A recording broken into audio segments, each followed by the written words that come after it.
بسم اللہ الرحمن الرحیم وَمِنَ النَّاسِ مَن يَتَّخِذُ مِن دُونِ اللَّهِ أَندَادًا يُحِبُّونَهُمْ كَحُبِّ اللَّهِ،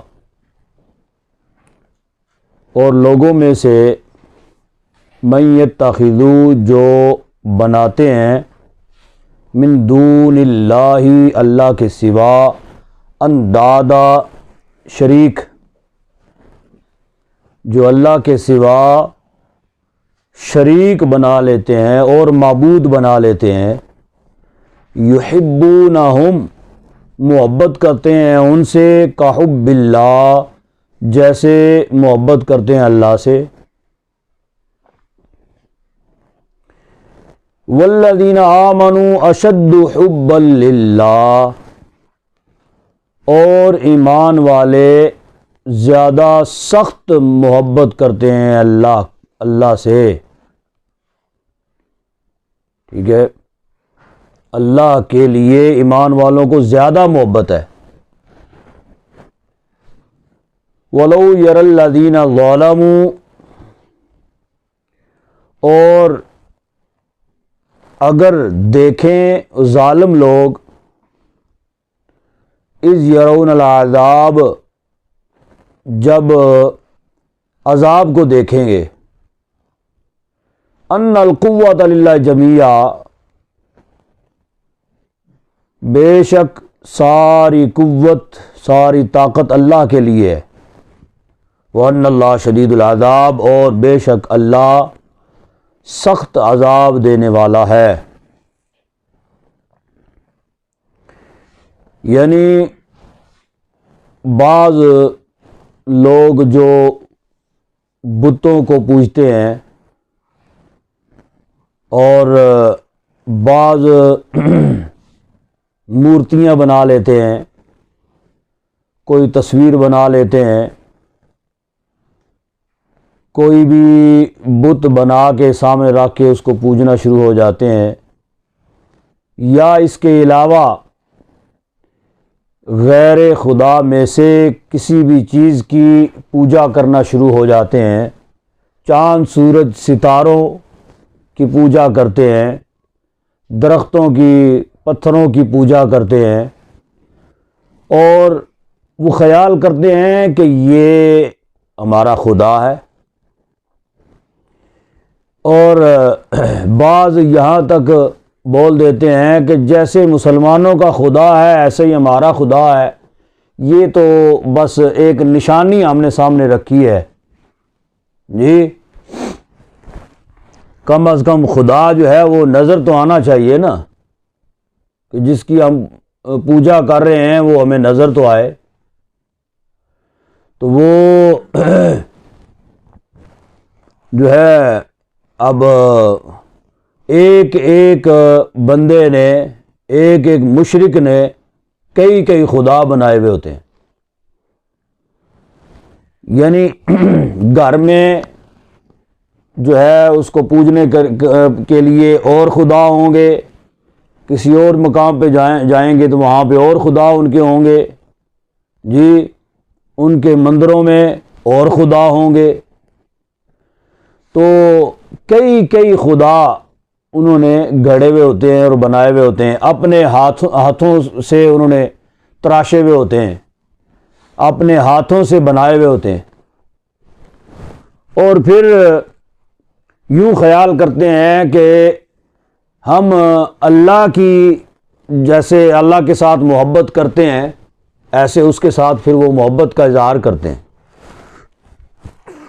جی لیکن اللہ رب العزت نے فرمایا کہ والذین آمنوا اشد حبا للہ، کہ ایمان والوں کو اپنے اللہ سے جو خالق حقیقی ہے، جو ایک ہی رب ہے، الہ واحد ہے، اس اللہ سے ایمان والوں کو جتنی محبت ہے نا اتنی محبت ان کو ہرگز نہیں ہو سکتی ہے۔ اشد حبا للہ، ایمان والے تو ٹوٹ کے اللہ سے محبت کرتے ہیں، ٹھیک ہے، اس کی وجہ کیا؟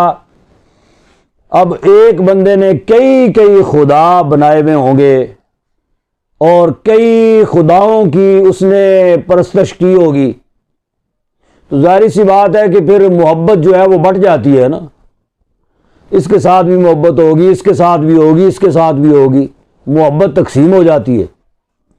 تو ہم ایک ہی خدا کو ماننے والے ہیں، ایک ہی رب کو ماننے والے ہیں، ہم ایک ہی رب کے ساتھ پھر یکجا محبت کرتے ہیں۔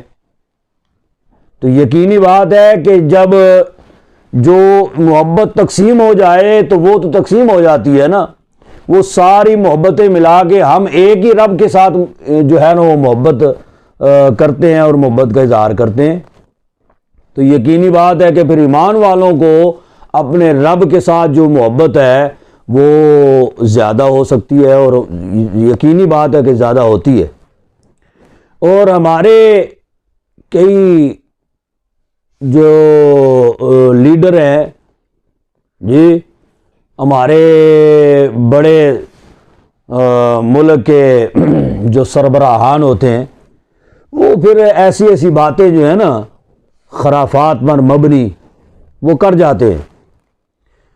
اب ایک لیڈر کا جو ہے نا وہ ویڈیو بڑا وہ کلپ چلتا ہے، وہ کہا کرتا ہے کہ یہ جیسے ہم اللہ کو اللہ کہتے ہیں، یہ اپنے خدا کو بھگوان کہتے ہیں، بس نام تبدیل ہے، عبادت ہم ایک ہی اللہ کی ہی کرتے ہیں۔ انہوں نے نام اور رکھ لیا، بس اس کا نام بھگوان رکھ لیا ہے۔ اب بھگوان جو ہے وہ کہاں سے ثابت ہے؟ کسی بھی جگہ سے قرآن پاک جو اللہ کا کلام ہے، اس قرآن پاک سے تو بھگوان نام تو ثابت ہے ہی کوئی نہیں ہے۔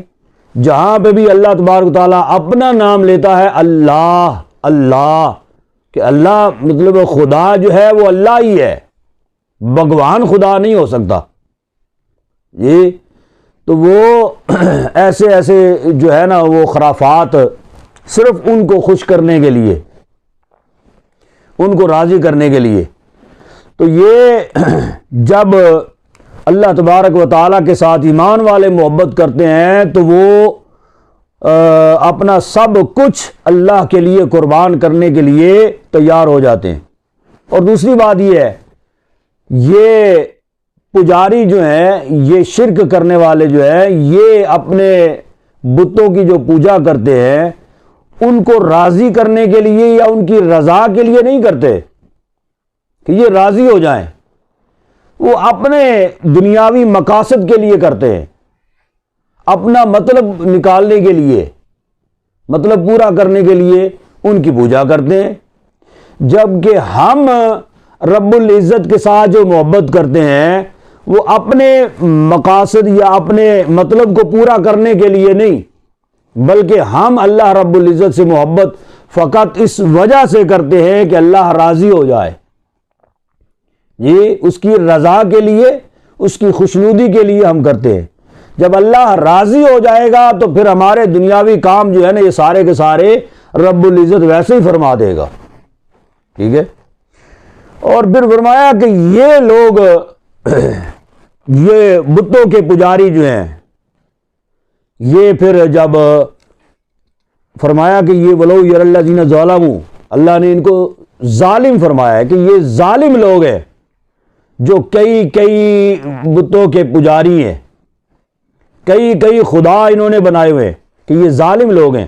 فرمایا کہ یہ پھر جب جو ہے وہ عذاب کو دیکھیں گے نا پھر انہیں پتہ چلے گا، ان القوۃ للہ جمیعا، پھر انہیں پتہ چلے گا کہ اصل طاقت اور قوت جو ہے یہ تو اللہ کی ہے، ہم تو ویسے ہی ان کو پوجتے رہے اور ان سے ہم مدد مانگتے رہے، اصل طاقت اور قوت جو ہے یہ اللہ کی ہے۔ فرمایا کہ ان اللہ شدید العذاب، اللہ رب العزت بے شک اللہ سخت عذاب دینے والا ہے۔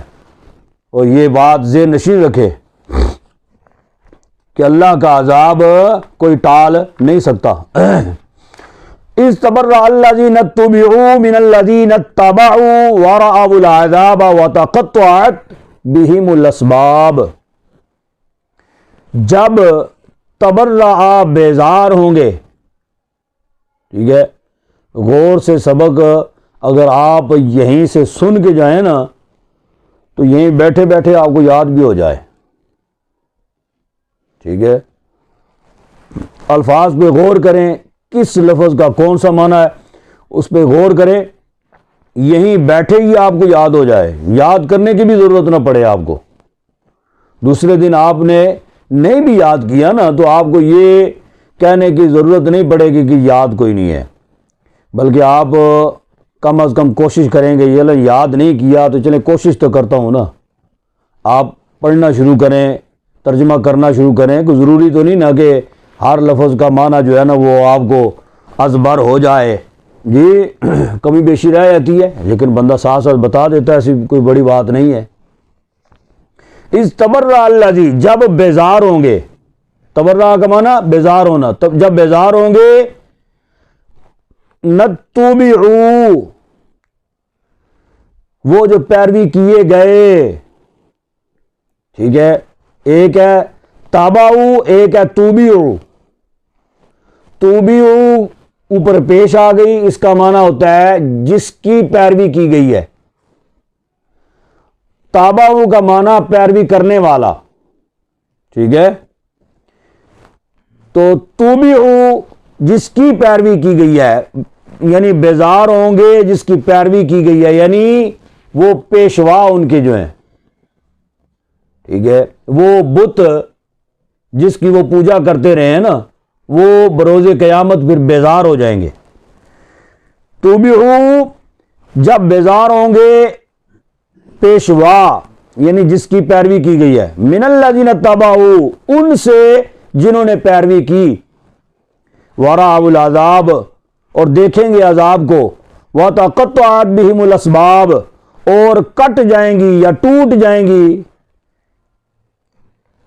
ساتھ ان کے ڈوریں، یعنی اسباب جتنے بھی ہیں، ذرائع اسباب، وہ سارے کے سارے ختم ہو جائیں گے نا وہاں پہ بروز قیامت، تو وہ سارے اسباب کٹ جائیں گے، ختم ہو جائیں گے، تو وہ ان سے بیزار ہو جائیں گے۔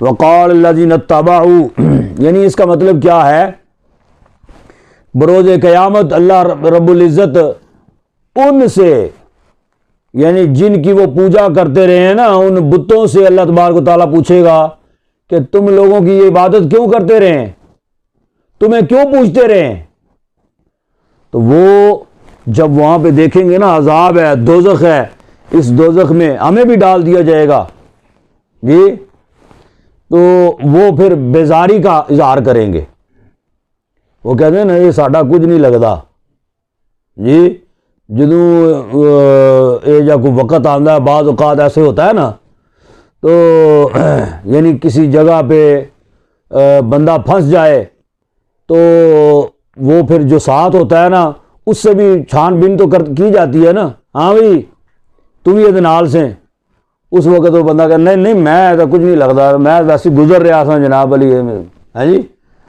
تو وہ اس وقت پھر بت جو ہے نا وہ بیزاری کا اظہار کریں گے، وہ کہیں گے باری تعالیٰ ہم نے تو ان کو کوئی نہیں کہا نا کہ ہمیں ہماری پوجا کرو، ہم نے تو انہیں کوئی نہیں کہا، یہ اس وقت یہ پھر بیزاری کا اظہار کریں گے۔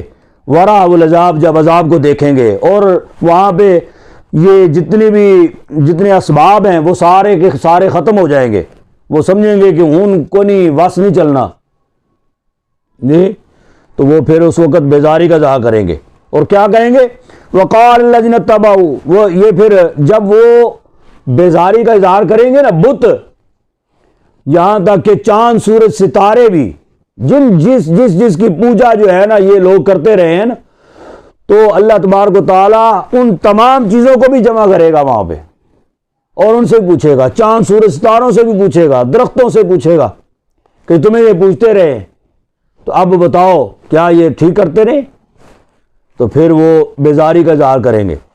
جب وہ بیزاری کا اظہار کریں گے، وقال الذین اتبعوا لو ان لنا کرۃ فنتبرأ منہم کما تبرؤوا منا، کہیں گے، اب یہ تابع ہوا ہے، اس سے مراد پیروی کرنے والا، ٹھیک ہے، یعنی اوپر زبر آ گئی، تو پھر وہ پیروکار جو ہیں نا، وہ پیروی کرنے والے، وہ کہیں گے لو ان لنا کرۃ، کاش کے ہمیں لوٹایا جاتا، ٹھیک ہے، کاش کہ ہمیں دوبارہ دنیا میں بھیج دیا جاتا، تو پھر کیا کریں گے؟ فَنَتَبَرَّأَ مِنْهُمْ، ہم بھی بیزار ہوں گے ان سے. جی ہم دنیا میں تو ان کو پوچھتے رہے تو آج یہ مطلب ہمیں پہچان ہی نہیں رہے، آج یہ بیزاری کا اظہار کر رہے ہیں.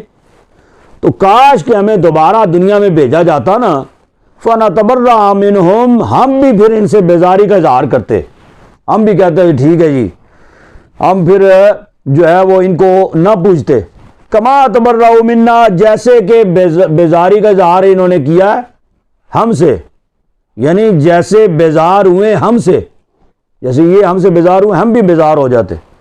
کذالک یریہم اللہ اعمالہم حسرات علیہم، فرمایا ایسے ہی دکھائے گا ان کو اللہ ان کے اعمال حسرات علیہم، حسرتیں ہو کر ان پر، یعنی وہ اس وقت وہ ندامت کریں گے، ملامت کریں گے اپنے آپ کو کہ یہ ہم کون سی غلطی کرتے رہے.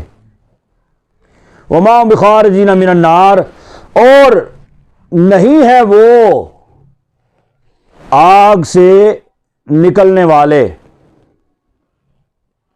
بخارجین نکلنے والے آگ سے. اس وقت پھر آگ کے علاوہ، جہنم میں ڈالے جانے کے علاوہ اور کوئی بھی مطلب اس کا حل نہیں ہوگا کہ ان کو آگ میں ڈال دیا جائے گا. یا ایھا الناس کلوا مما فی الارض حلالا طیبا، اے لوگو کھاؤ، کلو کھاؤ، مما فی الارض جو زمین میں ہے، حلالا طیبا حلال پاکیزہ، جو زمین میں حلال پاکیزہ ہے وہ کھاؤ. ولا تتبعوا خطوات الشیطان، اور شیطان کے قدم پر قدم نہ رکھو، یعنی شیطان کے قدموں پر نہ چلو یا نہ پیروی کرو شیطان کے قدموں کی. انہ لکم عدو مبین، بے شک وہ تمہارا کھلا دشمن ہے. انما یامرکم، بے شک وہ تمہیں حکم دیتا ہے، یعنی اس کے سوا نہیں کہ تمہیں حکم دیتا ہے، بالسوء بدی کا، والفحشاء اور بے حیائی کا، وان تقولوا علی اللہ ما لا تعلمون، اور تم وہ بات نہ کہو اللہ پر جو تم نہیں جانتے، یعنی اللہ کے لیے وہ بات تم نہ کہو جو تم نہیں جانتے. یہ بعض مشرکین جو ہے نا وہ کیا کرتے تھے کہ بتوں کے نام پر جانور چھوڑ دیا کرتے تھے کہ یہ جانور جو ہے یہ فلاں بت کے نام پہ ہے، اس کو پھر ذبح نہیں کرتے تھے، اس کو کھاتے نہیں تھے. ٹھیک ہے، تو اس کے رد میں یہ آیت کریمہ نازل ہوئی ہے. بعض جو ہے وہ اسلام قبول کرنے کے بعد پہلے یہودیت پر تھے، حضرت عبداللہ بن سلام اور ان کے ساتھی اسلام قبول کر لیا، اب یہ اونٹ کا گوشت وہ نہیں کھاتے تھے اسلام قبول کرنے کے بعد بھی، اس لیے کہ یہودیت میں یہ اس اونٹ کا گوشت جو ہے وہ حرام ہے. ٹھیک ہے، وہ سمجھتے تھے کہ پتہ نہیں اب اسلام میں بھی حرام ہے، وہ نہیں کھاتے تھے. یا وہ پرانی عادت کے مطابق ایک عادت بنی ہوئی تھی کہ جناب علی وہ نہیں کھاتے تھے. ایک چیز جو ہمارے اوپر حرام ہو تو عادت بن جاتی ہے کہ اس کے کھانے ہی نہیں ہے. سور کا گوشت یہ حرام ہے تو کوئی اس کے قریب بھی نہیں جائے گا. یہ کل کو خدا نہ خواستہ، ویسے مثال کے طور پہ کہہ رہا ہوں کہ اگر کوئی آپ کو کہے کہ یہ سور کا گوشت حلال ہو گیا ہے تو شاید پھر بھی آپ کا دل نہ کرے، کیونکہ ساری زندگی کھایا نہیں ہے.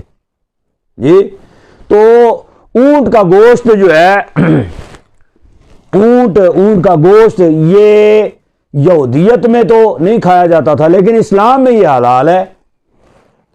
اونٹ کی قربانیاں ہوتی ہیں، لوگ اونٹ کا گوشت کھاتے ہیں.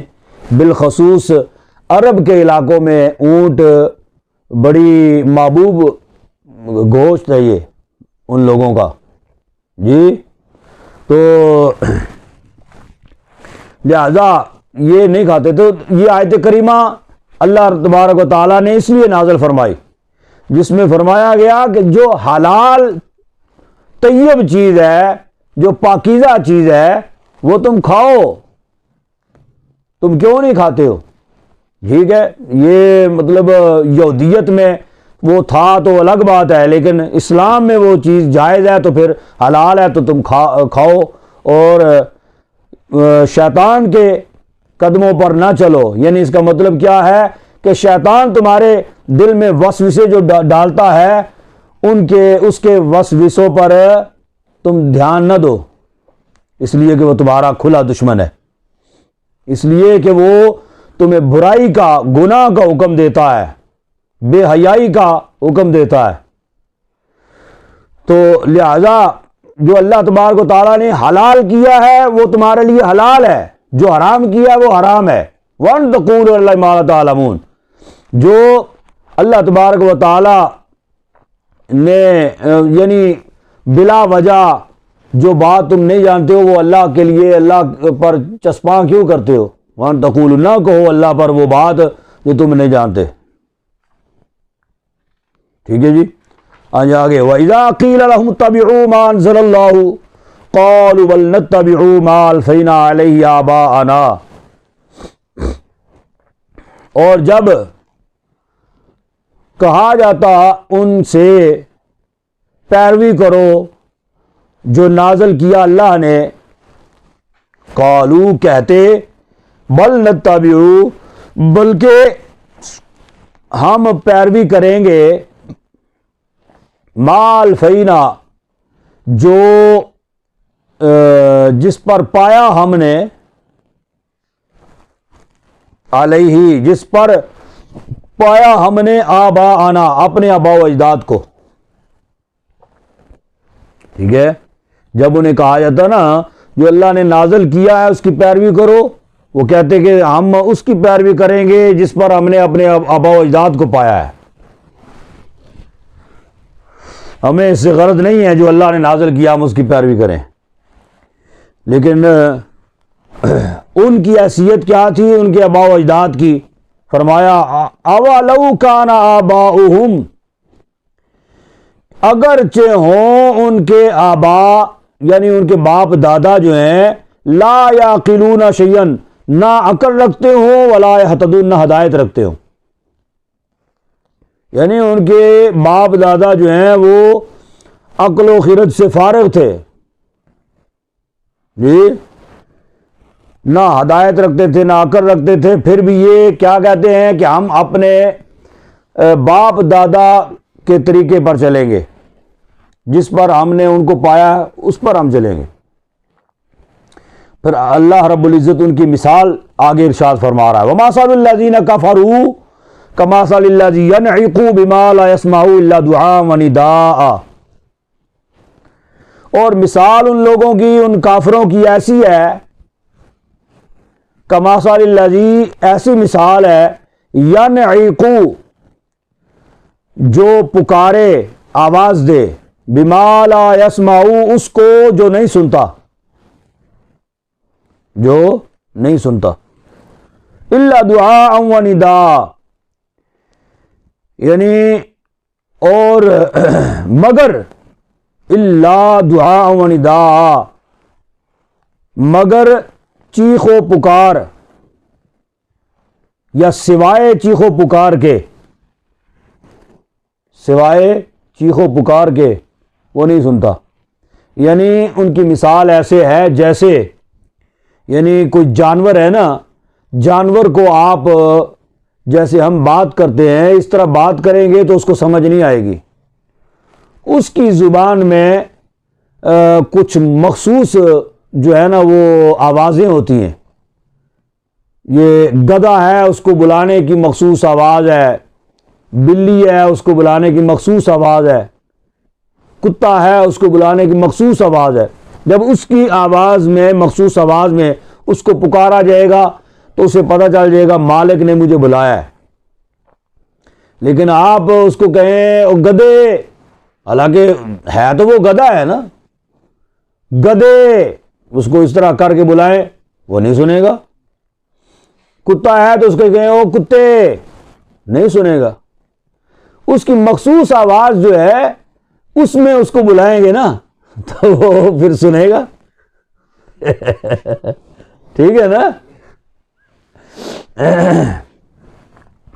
یعنی وہ کیا تھا، ایک مرتبہ ایک ڈرائیور تھا ساتھ بیٹھا ہوا، تو گاڑی چلا رہا، بیٹھا ہوا میں، تو آگے کتا آ گیا اور ڈرائیور نے اس کو او کتے، اب وہ کتا ہے، وہ مطلب اب اس کو کیا پتا کہ میرا نام کتا ہے؟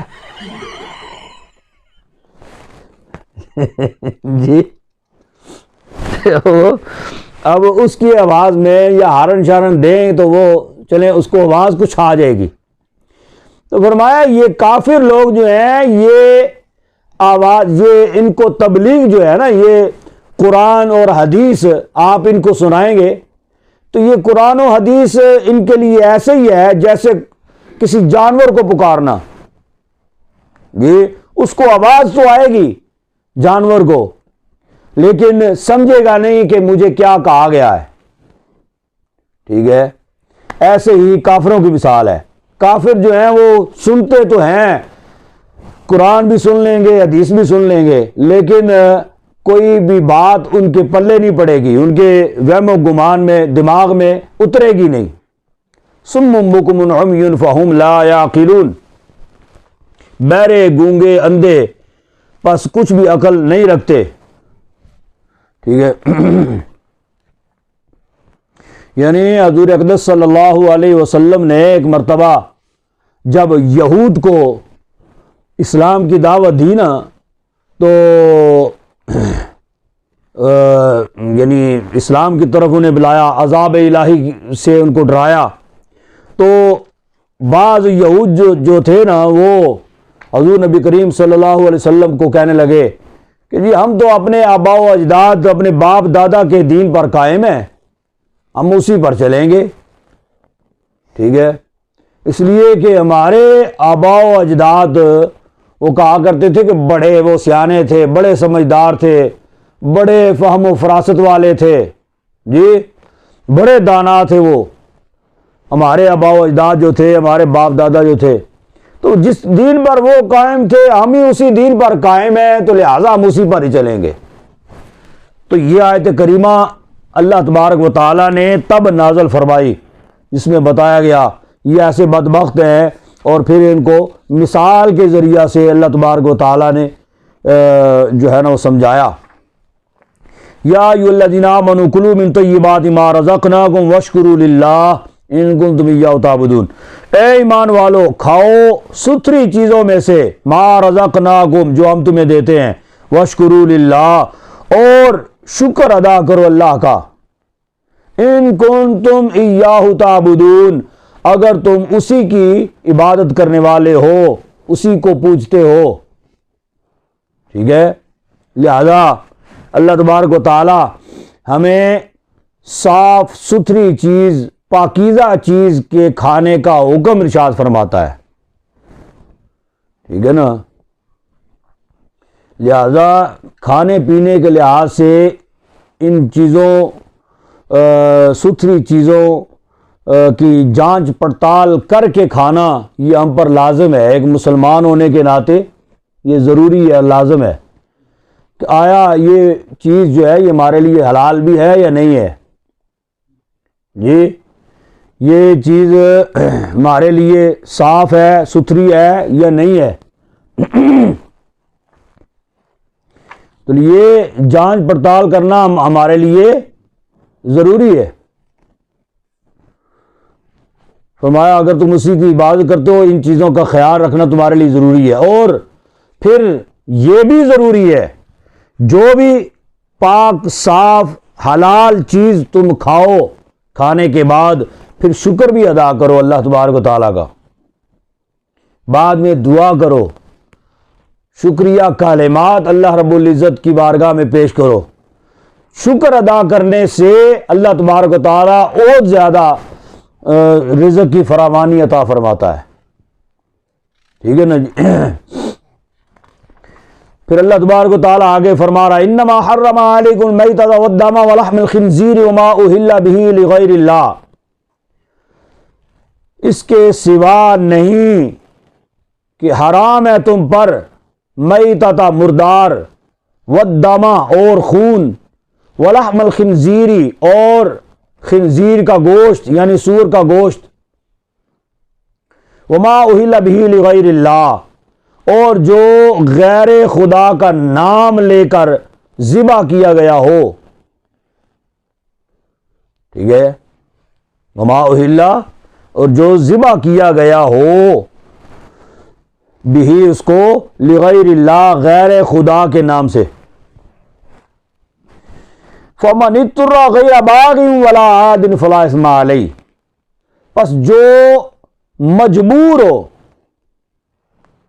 ٹھیک ہے، جو فمن اضطر جو کیا ہو مجبور ہو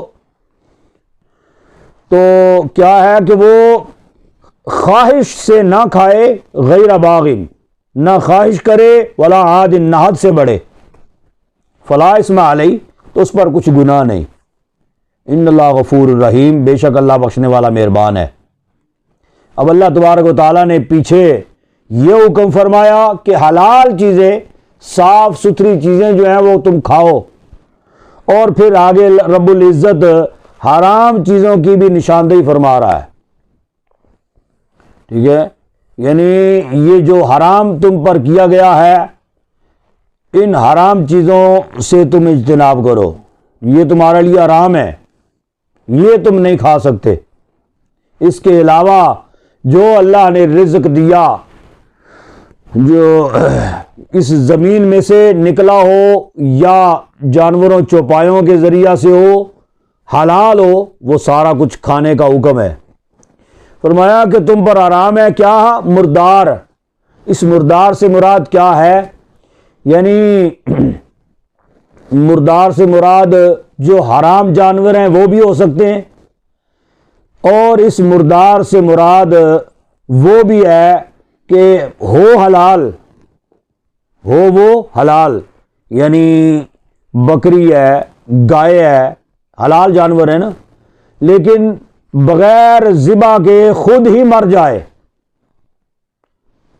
ٹھیک ہے، خود ہی مر جائے تو وہ مردار ہے، اس کو ذبح نہیں کیا گیا اللہ کے نام کے ساتھ.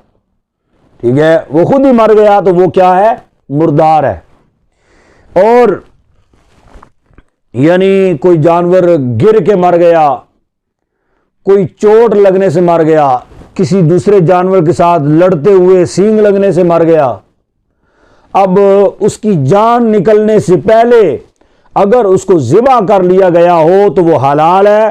اگر ذبح کرنے سے پہلے پہلے وہ مر گیا، اس کی جان نکل گئی، بلکہ ذبح کرتے ہوئے بھی ابھی شارگ نہیں کٹی اور وہ مر گیا تو پھر بھی اور حرام ہے. ٹھیک ہے جی. وہ دما اور خون، خون سے مراد جمع ہوا خون نہیں، بہتا ہوا خون. ٹھیک ہے، جمع ہوئے خون سے مراد تلی ہے، تلی کے اندر خون ہوتا ہے، وہ جمع ہوا ہے. کلیجی ہے، اس کے اندر خون ہوتا ہے، وہ جمع ہوا ہے، وہ حرام نہیں ہے. اس خون سے مراد جو خون ذبح کرتے ہوئے بہہ گیا اور بہنے کے بعد جم گیا، وہ خون حرام ہے. ٹھیک ہے، جمنے کے بعد جب خون وہ بہے اور پھر جم جائے، بعض لوگ جو ہے نا وہ کیا کرتے تھے زمانہ جاہلیت میں، اس خون کو بھی پکاتے تھے، پکا کے کھاتے تھے. تو فرمایا کہ جو بہنے والا خون ہے وہ کیا ہے؟ حرام ہے. اور سور کا گوشت، یہاں پہ صرف گوشت فرمایا گیا، لحم کا معنی گوشت، لیکن جب گوشت حرام ہے تو یقینی بات ہے کہ اس کے باقی اجزاء جو ہیں، ہڈیاں شڈیاں، وہ بھی حرام ہے. وما اہل بہ لغیر اللہ، اور جس پر غیر خدا کا نام لیا گیا ہو، غیر خدا کے نام کے ساتھ جس کو ذبح کیا گیا ہو، اہلا ذبح کیا گیا ہو۔ اس میں ایک تو یہ بات ہے کہ بعض لوگ کہا کرتے ہیں یہ کچھ یعنی کچھ اپنا ہم پر اعتراض کرتے ہیں، کیا کہا کرتے ہیں کہ جی یہ 11ویں شریف حرام ہے، کیوں؟ اس لیے کہ جی غیر خدا کے نام پر یہ 11ویں شریف دی گئی ہے، جی حضور غوث پاک کے نام پر 11ویں شریف دی گئی، تو اللہ فرما رہا ہے وما اہل بہ لغیر اللہ، غیر خدا کے نام پر، حالانکہ اہلا کا معنی جو ہے یہ ذبح کرنا، جس کو غیر خدا کے نام پر ذبح کیا گیا ہو وہ حرام ہے۔ اس کے علاوہ اگر کسی کو کسی کے نام کے ساتھ چسپاں کر دیا جائے تو وہ چیز حرام نہیں ہوتی۔ مثال کے طور پہ اب یہ جانور جو ہے نا یہ کسی نہ کسی کے نام پہ منسوب ہو جاتے ہیں، جی گھر میں جو ہے نا وہ قربانی کے لیے لایا گیا تو وہ جانور یہ بچوں میں سے جو ہے نا وہ کہا کرتے ہیں کہ یہ اس کا ہے، یہ بکرا اس کا ہے، یہ اس کے نام پہ ہے، یہ اس کے نام پہ ہے، ٹھیک ہے۔ اب جب یہ کہہ دیا گیا کہ اس کے نام پہ ہے، کیا وہ حرام ہو گیا؟ نہیں۔ اس کی حیات میں، اس کی زندگی میں جس کے ساتھ بھی اس کو منسوب کر دیا جائے، جس نام کے ساتھ منسوب کر دیا جائے وہ حرام نہیں ہوتا۔ حرام ہونے سے مراد کیا ہے؟ ذبح کرتے ہوئے بسم اللہ اللہ اکبر نہیں پڑھا، تو وہ مشرکین جو تھے بسم اللہ والعزا کہا کرتے تھے ذبح کے وقت، ٹھیک ہے، بتوں کے نام پہ ذبح کرتے تھے۔ تو جب غیر اللہ کا نام ذبح کے وقت لے لیا جائے گا تو وہ حرام ہو جائے گا، ٹھیک ہے نا، ذبح کے وقت۔ وگرنہ یہ کوئی بھی چیز ہے نا دنیا میں وہ کسی نہ کسی کے طرف منسوب ضرور ہوتی ہے۔ یہ کتاب کس کی ہے؟ یہ یاسر کی ہے۔ یہ کتاب کس کی ہے؟ یہ کیا عمار کی ہے، جی یہ کیمرہ مین بیٹھے ہوئے ہیں ماشاءاللہ، یہ سٹینڈ کس کا ہے؟ یہ جی کیمرہ مین کا ہے۔ اب یہ حرام ہو گیا؟ نہیں نہیں، نہ کتاب حرام ہوئی ہے، نہ یہ سٹینڈ حرام ہوا ہے۔ یہ عقیقہ کس کا ہے؟ جی فلاں کا عقیقہ ہے، اب وہ عقیقہ حرام ہو گیا؟ نہیں جی، یہ نیاز، یہ فلاں کے نام کی نیاز ہے، اس طرح نام صرف لینے سے وہ چیز حرام نہیں ہوتی ہے۔ اور پھر فرمایا کہ یہ چیزیں جو ہیں نا یہ حرام ہے، یہ بتایا جو بتائی گئی ہیں، یعنی مردار، خون اور سور کا گوشت اور غیر اللہ کے نام سے ذبح کیا جانے والا جانور۔ لیکن فرمایا فمن اضطر، جو مجبور ہو، یعنی مثال کے طور پہ کوئی جو ہے بیمار ہے یا بھوکا ہے، کوئی بھوکا ہے، اس قدر اس کو بھوک ہے اور کوئی چیز اس کو نہیں دستیاب، کوئی چیز مل نہیں رہی ہے، ان حرام چیزوں کے علاوہ یہ چیزیں جو ہے نا یہ موجود ہیں۔ اب جب تک وہ کچھ کھائے گا نہیں اس کے بچنے کے چانس کوئی نہیں ہے، ٹھیک ہے، تو فرمایا کہ وہ یہ حرام چیز بھی کھا کے اپنی جان کو بچا سکتا ہے۔ فَمَنِ اضْطُرَّ غَيْرَ بَاغٍ وَلَا عَادٍ، لیکن وہ لذت کے لیے نہ کھائے، سرور حاصل کرنے کے لیے نہ کھائے، ٹھیک ہے، نہ وہ جو ہے بہت کم کھائے کہ اس کی جان کو نہ بچا سکے، وہ بھی ٹھیک نہیں ہے، نہ ولا عاد، نہ حد سے بڑھے، نہ بہت زیادہ کھائے، ٹھیک ہے نا، یعنی اتنا کھائے، مثال کے طور پہ ایک لقمہ کھانے سے اس کی جان بچ سکتی ہے تو صرف ایک ہی کھائے، دوسرے کی ضرورت نہیں ہے تو نہ کھائے، ٹھیک ہے نا۔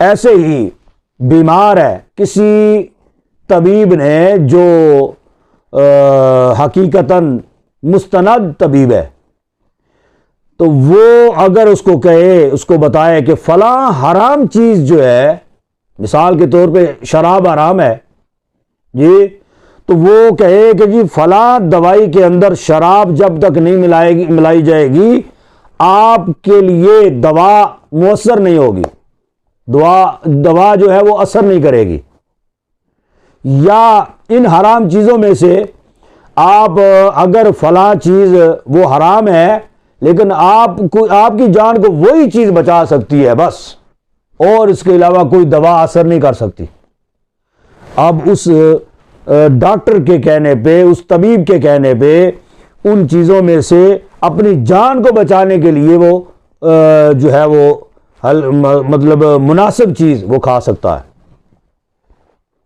یا پھر ایسے بھی ہے کوئی اس کو مجبور کر رہا ہے، وہ گن لے کے اس کی کن پٹی کے اوپر رکھی ہے اور کہے یہ حرام چیز ہے تو یہ تم کھاؤ گے تو تمہاری جان بخش دی جائے گی، نہیں تو ابھی گولی آتی ہے، تو وہ اپنی جان کو بچانے کے لیے وہ کھا سکتا ہے، ٹھیک ہے۔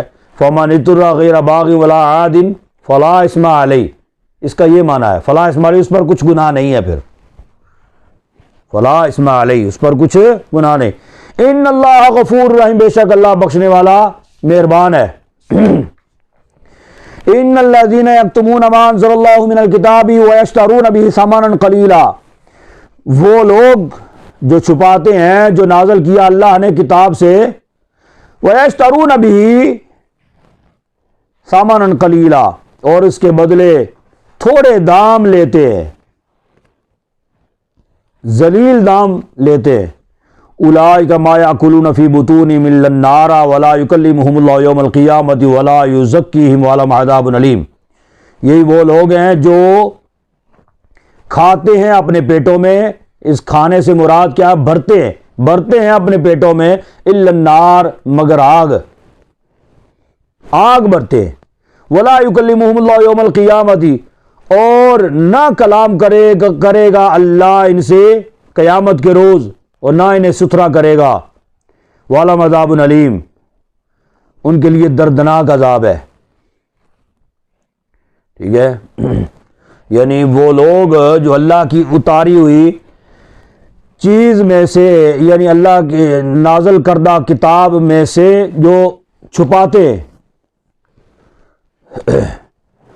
کیا چھپاتے، جو علماء یہود تھے نا، حضور اقدس صلی اللہ علیہ وسلم کی تشریف آوری سے پہلے انہوں نے یہ مشہور کیا ہوا تھا لوگوں کو کہ جی نبی آخر الزمان جو ہیں وہ ہماری ہی نسل میں سے ہوں گے، یعنی بنی اسرائیل میں سے ہوں گے، وہ تشریف لائیں گے، ان کی یہ فلاں نشانیاں ہیں، نشانیاں انہوں نے صحیح بتا دی، لیکن کیا بتایا کہ ہماری نسل میں سے ہوں گے۔